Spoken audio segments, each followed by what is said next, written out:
What up, it's Rap Gnostics again, coming at you with Mo's major music mistakes. You heard 1991, I had a situation with the exhibit. Now this is 2004 with the Father MC.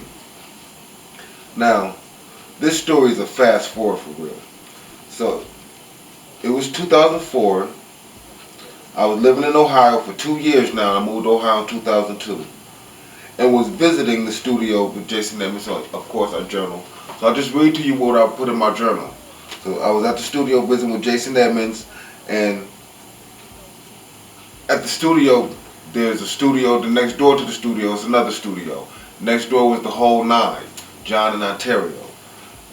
I was over there visiting with Ontario with John when Jason came over and told me the Father MC wanted to meet me. I was like, why did he want to meet me? So I'm over here with Morris Day. The whole nine was working with Morris Day.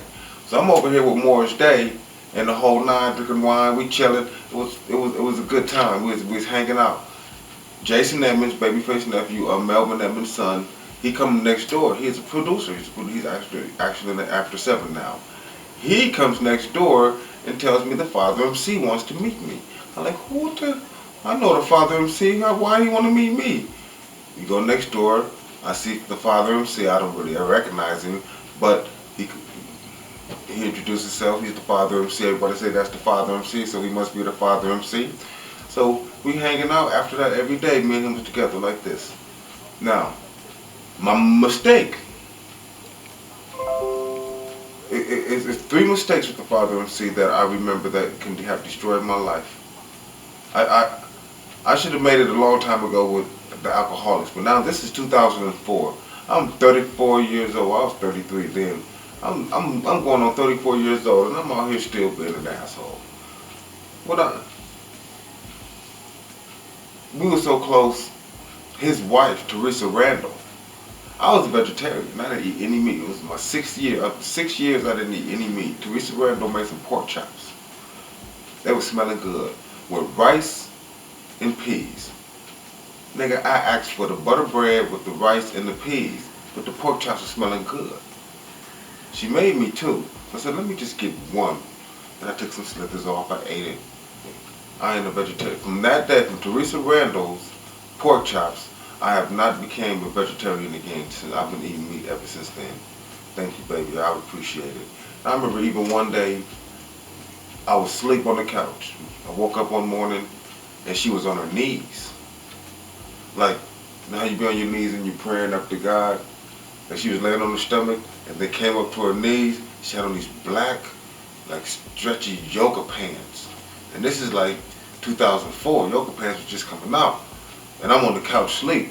Like, I'm on the couch. And she raised her butt up to change the channel, and it was like eclipse, like, ooh. I was like, oh. But I was loyal to the homeboy, that's Father MC's wife, and he in the back room. I don't know if he left. I don't know if he was there, because I was asleep. I don't know if she came in there because he left. I don't know if he's back there, didn't do the coochie right. But I'm kind of looking at the booty, but I'm like, I don't want to do that because I'm still trying to get a deal. This was before the deal. This is like in the early stages of us searching for a record deal. I had just moved in, and I let that coochie go by. That's one of my mistakes. One of my mistakes was I should have beat that coochie up. I should have fucked the shit out of Theresa Randel right there. She was trying to give me the coochie. I know when a woman, you know when a woman trying to give you the coochie and when she ain't. You wake up in the morning, a woman got on some pants like that, no drawers on, and I'm on the couch sleep. All I had to do was pull that motherfucking drawer.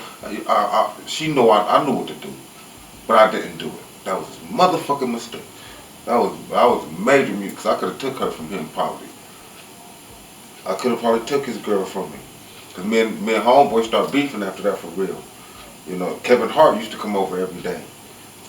I'll be sleep on the couch. He had the room. Father MC slept in the back room. I slept on the couch. Theresa Randel wasn't there all the time. She was there sometimes, but she wasn't there all the time. I wake up some mornings, this nigga Kevin Hart is knocking on the door. Like, damn. And this nigga Kev coming over visiting. What's up? You know, come chilling on. I'm sleeping on the couch. No, he's sitting on the couch, so I can't go back to bed. I gotta be up now.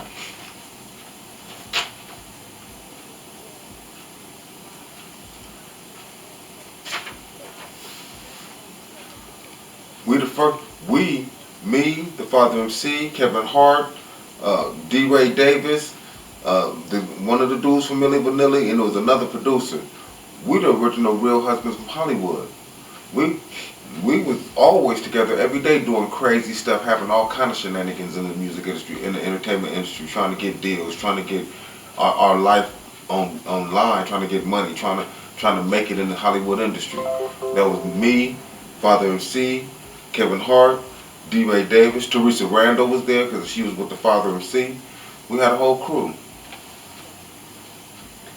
We end up having these meetings. Interscope Records end up coming to the apartment. The second mistake with the Father MC. So now we're getting meetings. We done made it through. I was loyal, didn't tear the coochie up, so now we're getting meetings. Thank God. Interscope come, they ask, what about Game? You know the Game? I'm like, man, fuck that nigga Game. That nigga's a fake ass wannabe blood nigga. He ain't. What type of shit? What type of shit? Major mistake. Major mistake.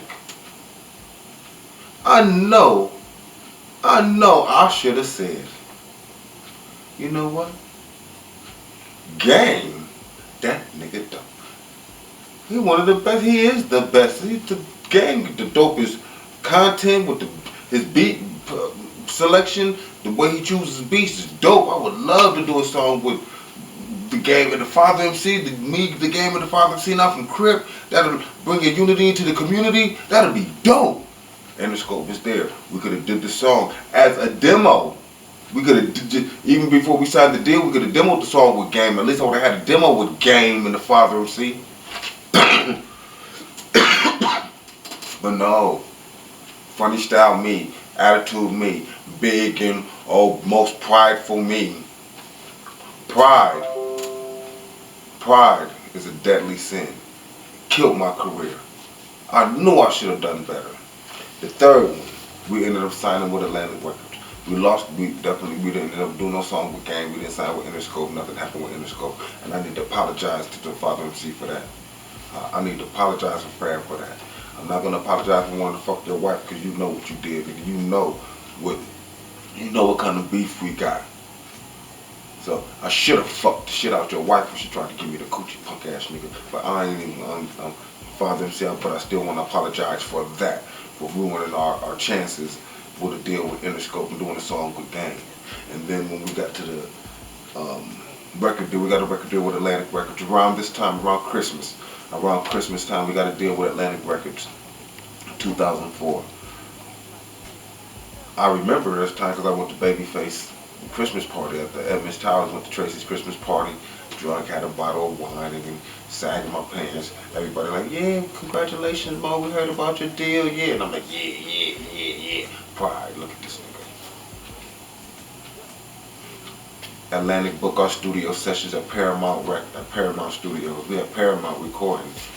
I pulled me a little white girl from Canton, pretty little white girl from Canton. So, she in the studio with me. I go to do my verse in the booth. I think my nigga John Robinson was there. I go to talk to him, and I go to do my song. And coming back, and Father MC is molesting my girl. Slapped her in the face, licked his fingers, stamped it in her pussy and shit. Like, what the hell type of nigga is you? I said, my mind was to beat him up. I wasn't thinking I should sue this nigga. I should get this girl. We should go to the hospital. We should charge Atlantic Records and Paramount for rape. This nigga just raped my girl right there in front of him, slapped her, said, what you looking at him for? Just tried to disrespect me. Just me and this niggas had beef and shit. We was beefing. And this nigga was drunk. So when the record label, the A&R came down and they asked me, why don't you talk to him?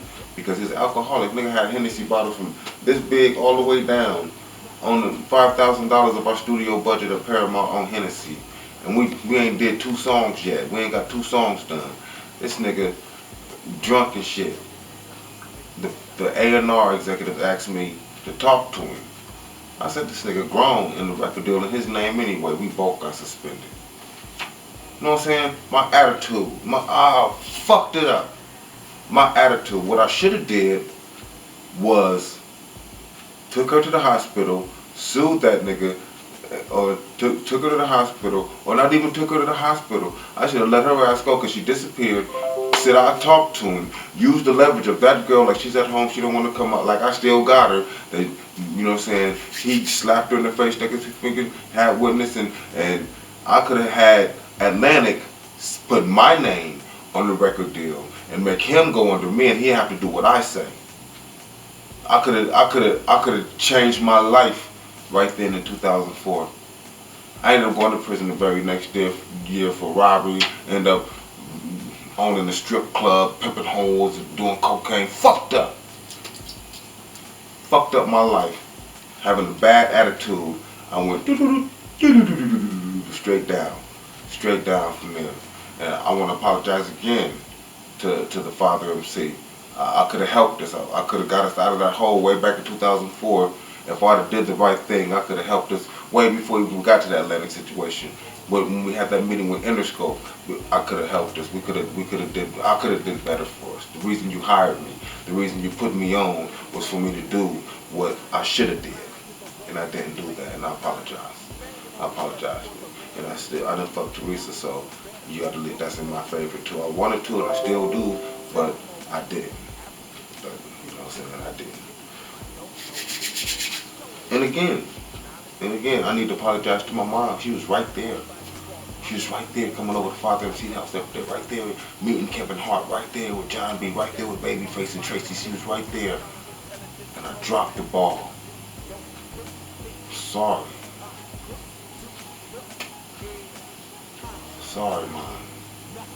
That's what comes to my mind. Say sorry to your mom because that's when you failed. Most major musical mistakes. Me too.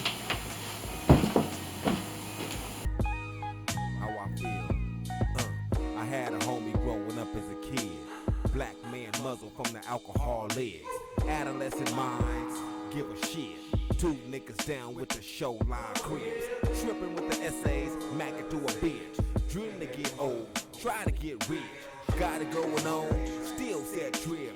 This the life I chose, so I get it how I live. I walk with